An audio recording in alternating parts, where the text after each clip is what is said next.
Hi,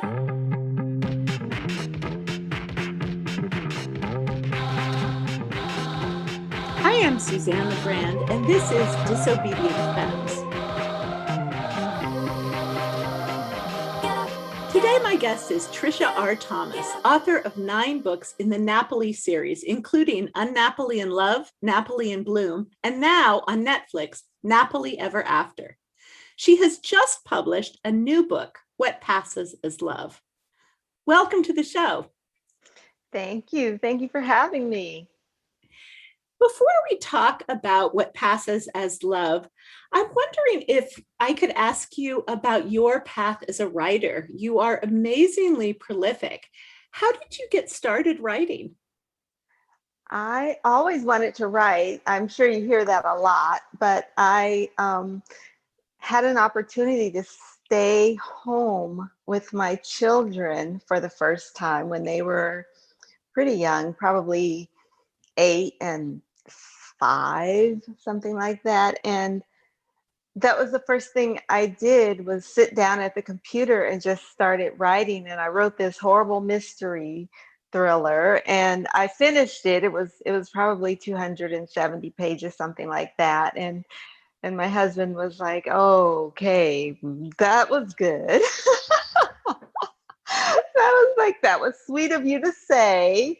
Now let's try this again. And I sat down and I don't, you know what? I don't know if Nappily Ever After was my second try. It might have been my third, but I went to this conference and the keynote speaker was this really wonderful woman that lived in the Appalachians, and she said, "Just write what you know." And I sat there, and this light went off in my head, and I said, "I know hair. That is my life." I just went home. I remember just gunning it, writing nonstop, day and night, waking up at 5 o'clock in the morning. And I probably had like 50 pages before I started sending it out to an agent or multiple agents. And they would all write me back and tell me, "Yeah, that's nice, but this isn't a romance," or "This isn't, whatever they were looking for." And so I would just go at it again. Well, let me do it. Was a hodgepodge and a mess. And, you know, I even went towards nonfiction. I said, well, this is more a story about the history of hair and how we came to, at Black women, how we came to believe our hair was our crowning glory and everything else. And so that's just how that adventure began. I just kept going at it in all these different angles, and finally I finally got an agent to say yes. But that's how it all started. I mean, I just kept going. Pretty soon you had 9 books in the series. That's impressive.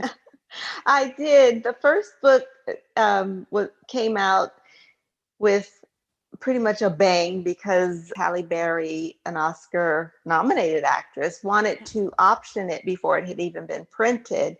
Netflix wasn't even a thing, when I signed that contract. So having it filmed, I showed up at the set in Atlanta and, watched them do, maybe a week's worth of filming. And I was like, my, I'm glad I'm not in this business. But it was exciting nonetheless to see them, speak the words that I had written all that time before, all that time ago, and see it come into film. So it was really exciting. Let's talk about your latest book, What Passes as Love. Can you first of all just tell us briefly what the book is about? It's a big change from my contemporary stories. What Passes as Love is a historical novel set in the 1850s to 1860s. And it's about Dahlia Holt, who is a little girl growing up on a plantation. She is a slave.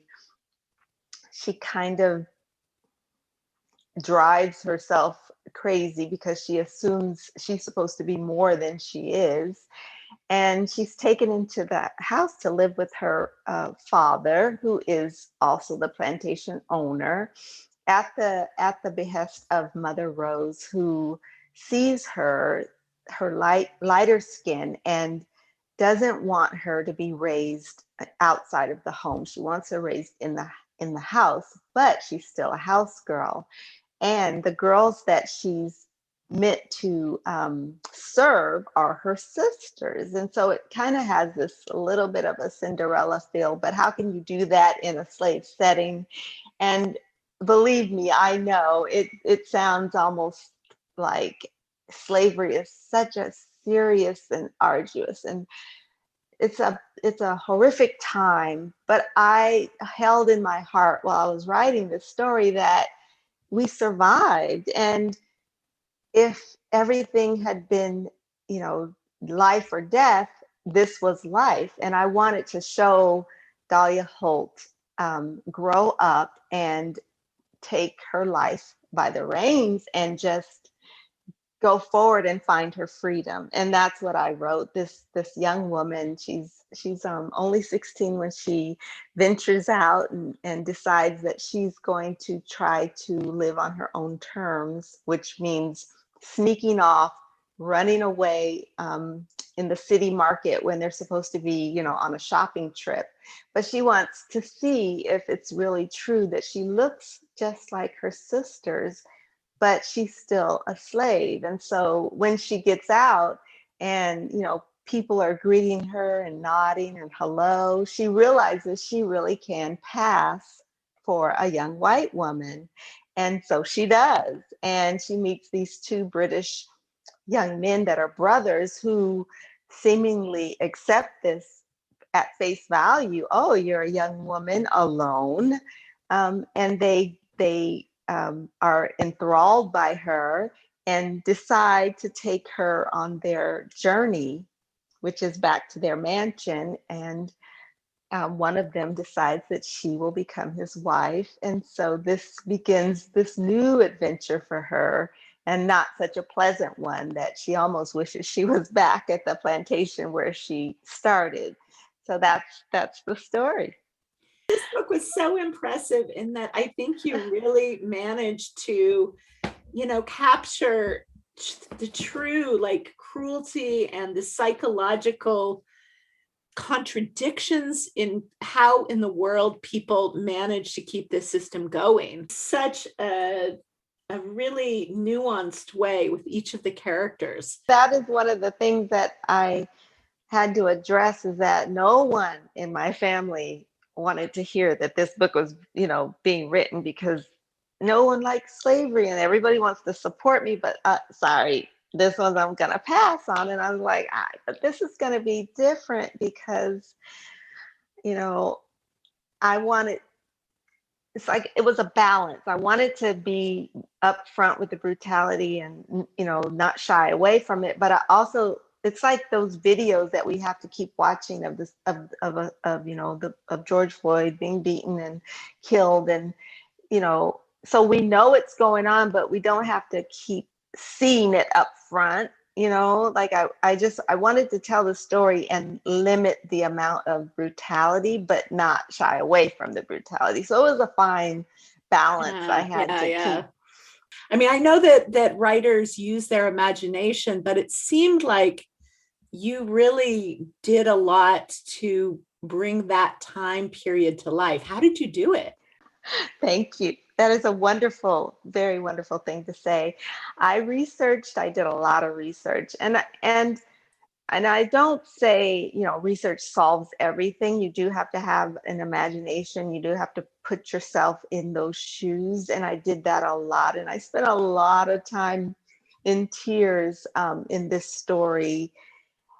And I just walked her shoes, and I just imagined every step that she took and felt everything she felt. And I did my best to put it into words and put it into the page. The story was based in part on actual people. Yes. I'm wondering if you could talk a little bit about that. There was a photograph, right, with three sisters. Yes, the three little girls that I found. I was actually already, determined to write this story. So looking through the archives and finding these old pictures of historical pictures from plantations and pictures of actual slaves was part of that.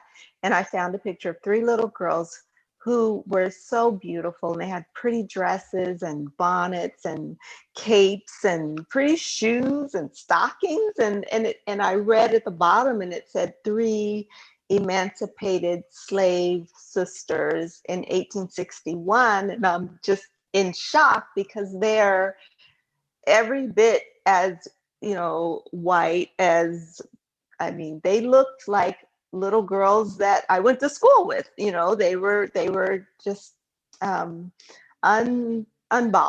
And so I thought, who are these little girls? What have they been through? Who raised them? Why are they in these beautiful dresses if they are slaves?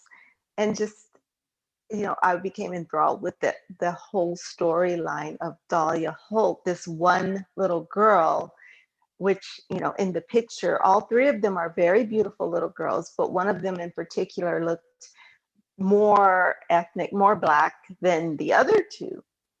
And so I imagined how she would feel being raised with those 2 sisters. And so I kind of separated them out. And, and I did the research on, one of the biggest plantations in Virginia, and that was the Holt family. And so I just kind of like meshed, a few different historical events and a few different characters together to create my story. So it wasn't particularly about one, family, but kind of just, pushed all these different things together that I researched. And passing and, becoming someone else was just, it was the norm. It was the norm. And I don't think it's a stretch to say people don't do it anymore. I just think, they may not have to be running for their life. It's just one thing that, some slaves that could do if they were light enough, if their hair was silky enough, they could intertwine themselves in this life and separate. And so that's the character that I created, because I just thought, what a fly on the wall she will be in this world, and in both worlds, right? Like that's part of the great thing about the novel, is that she really occupies both of those worlds and gets to see both of them from the inside. And isn't that interesting? It's something really that is. You always wish you could do, and be in both worlds and see what people are saying. Some of it was hurtful, but she grew with every step of the way. One of the things I really appreciated about the book was that it explored what freedom meant to different characters. And I particularly appreciated how Dahlia manages to escape slavery by marrying and passing as white, but that doesn't necessarily look very much like liberation in the end. Yes, I really wanted to go down that road, that she was exchanging one type of subjugation for another. But of course, there's nothing worse than slavery. But I just wanted to show that she was sacrificing her family and the people that she loved for this other life. And it still wasn't what she wanted. Mm-hmm. And so it became this story of freedom has its own determination. What will you give for that?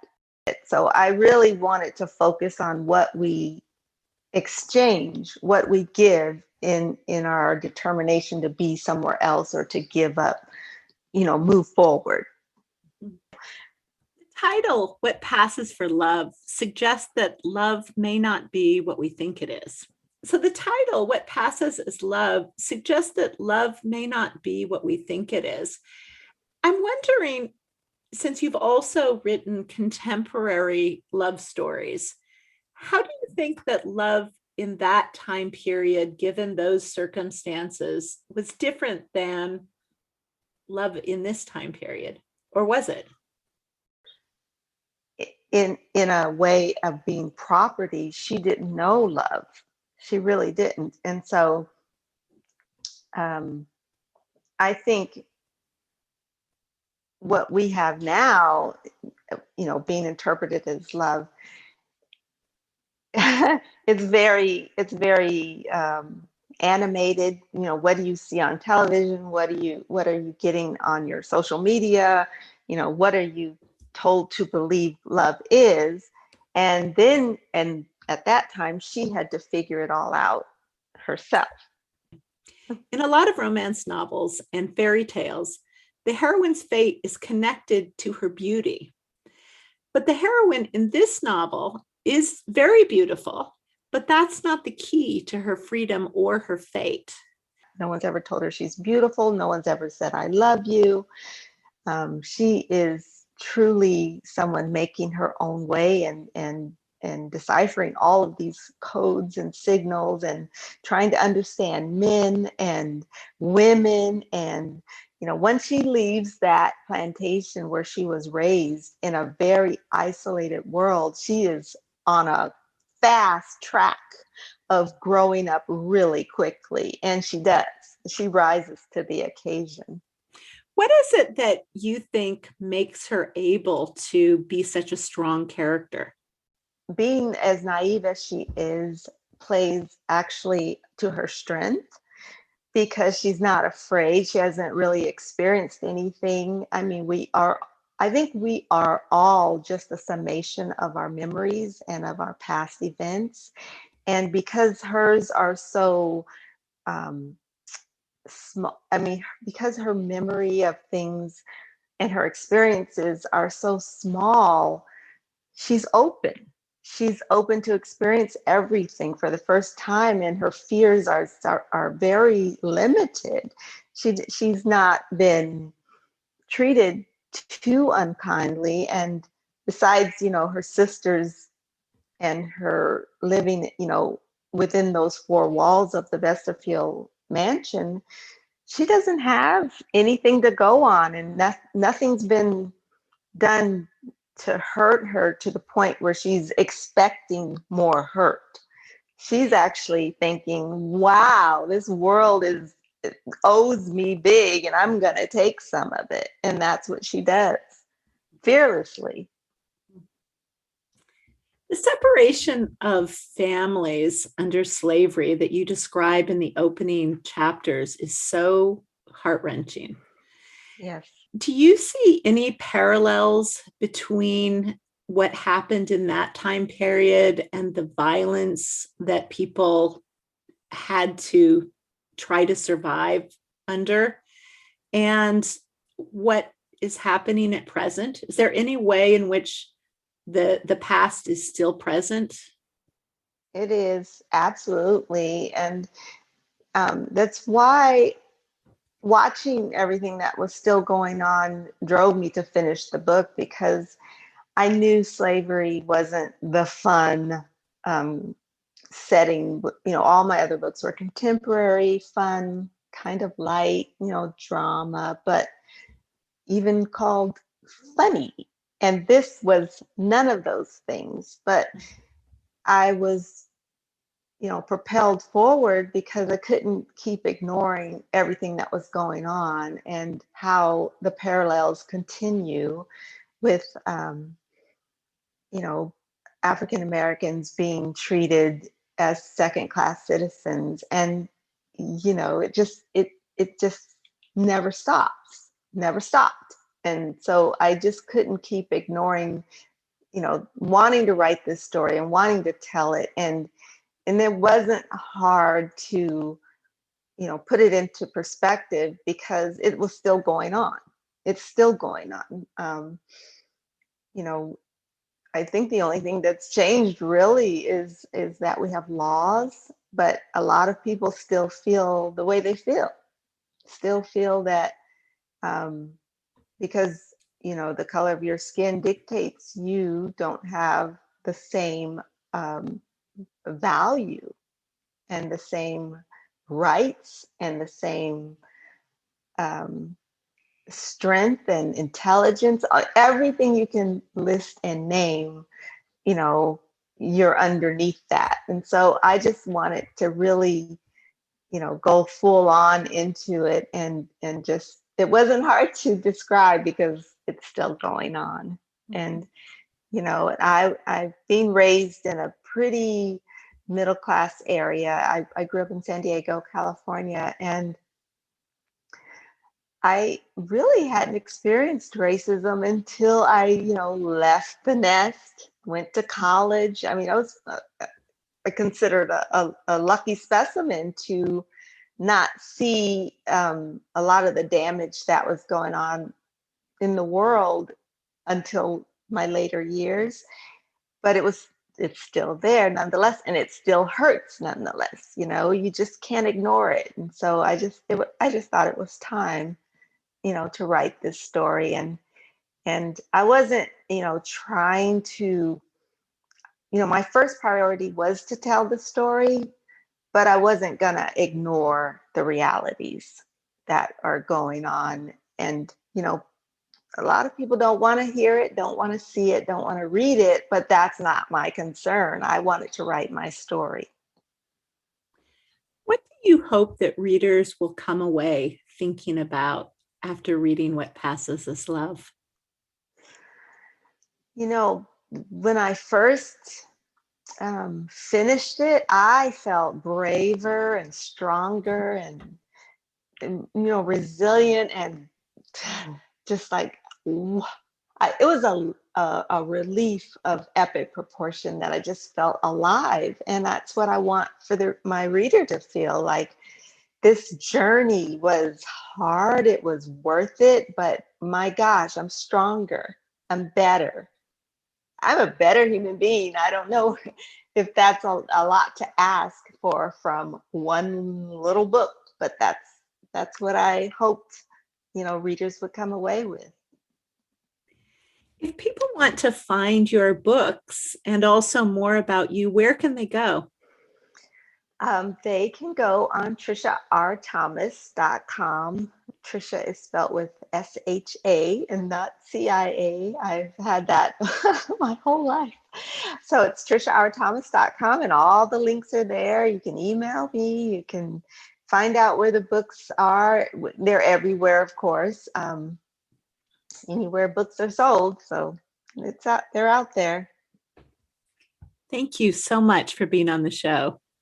Thank you, Suzanne. Thank you so much for having me. It was so much fun. Today, my guest has been Trisha R. Thomas, author of multiple books, including Nappily Ever After, and she's been talking today about her latest book, What Passes as Love. I am Suzanne LaGrande, and this is Disobedient Femmes. Each week, I bring you interviews with women writers, artists, and activists who are reimagining the world. If you enjoyed the show, please subscribe and let us know what you think by leaving a comment. Thanks so much for listening. Get up,